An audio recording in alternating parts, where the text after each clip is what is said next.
Hey, what's happening, everybody? Mac the Duel is coming at you again from the TCG Enterprise, where we're talking about all your favorite card games.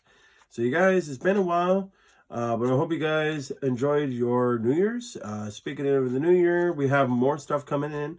At the same time, you guys, I just found this deck way back then when I had built this thing. I just happened to find it in my stuff, so let's go ahead and show this thing off, you guys. It's another Exodia deck. Pretty simple. Pretty self-explanatory. This is Cloudian Exodia.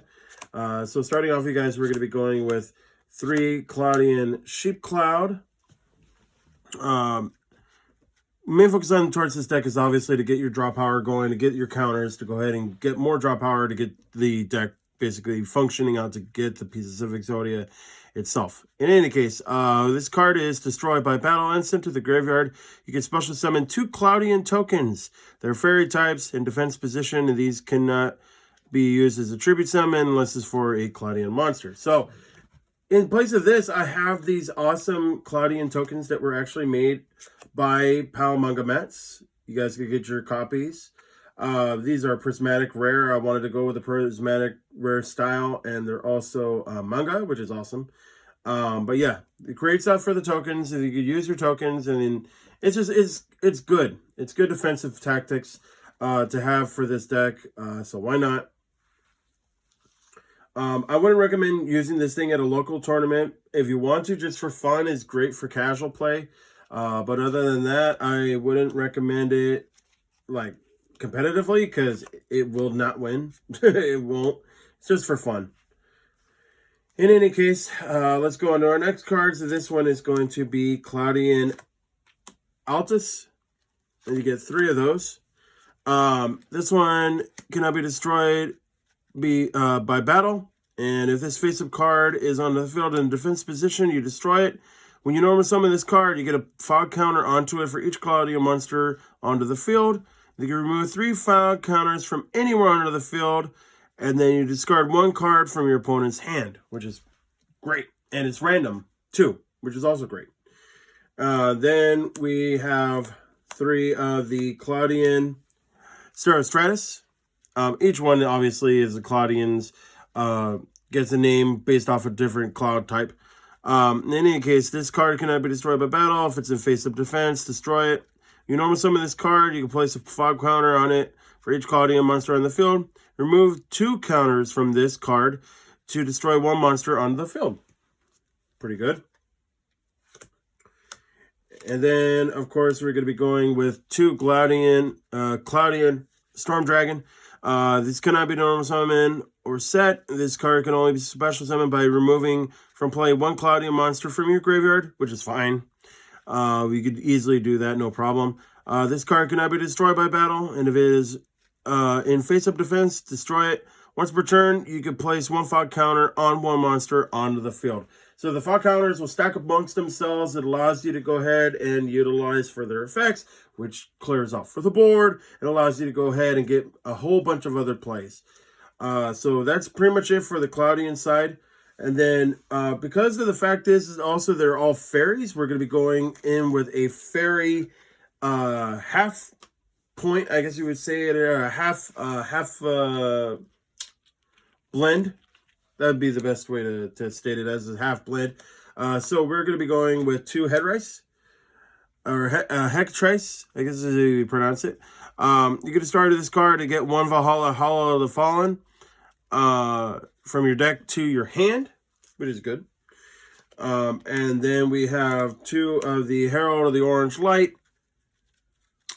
I believe this is now at 1 or 2.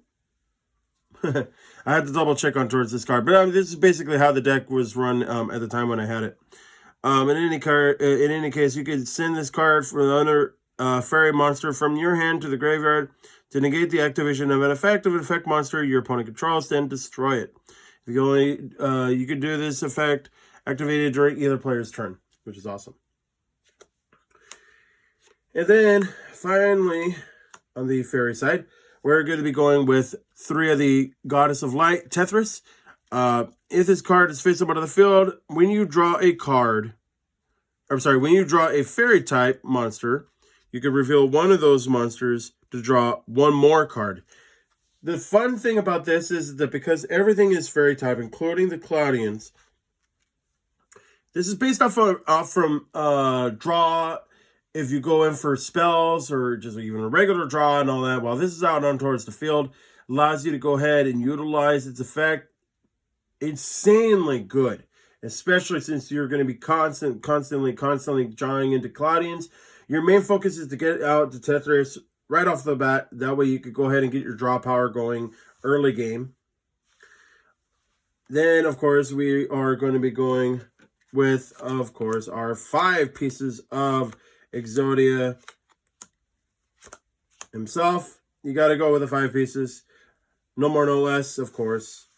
Though it would be actually great if it was at 3 each piece. Though, of course, we can't have that. You know, we have too much draw powers in the game. We can't have nice things, unfortunately. We have the Fallen for the Heck Race, or Hess Race. Yeah. Once per turn, if you control no monsters, you can special summon a fairy type monster from your hand, which, of course, gets you the Tetris out. That way you can go ahead and utilize its effects and just get all the great draw power that you need for the deck. Then we're going to be going with 3 Magical Mallet. It's Magical Mallet. Readjust your hand and then draw the same amount that you put in. So, why not? Messenger of Peace. We have 2 of those. It's good. Defensive tactic. Why not? And then we have 2 Hand Destruction. Lets you send out for 2, but then it allows you to draw 2 cards. So still, if you have the Tetris out, still you're drawing the cards, so it still allows you to go ahead and draw extra cards. So because you draw 2, if you draw into 2 Cloudians, then you draw 2 more cards. So there you go. Then we have Moray of Greed because they are water attributes, so it allows you to go ahead and also return 2 water monsters from the hand to the deck, and then draw 3 cards. So pretty much you go ahead and draw, let's say you drew into those 2 Cloudians, and then you wanted to put them back, so then you could draw 3 more cards. That's great. And that way you could get more pieces of Exodia going.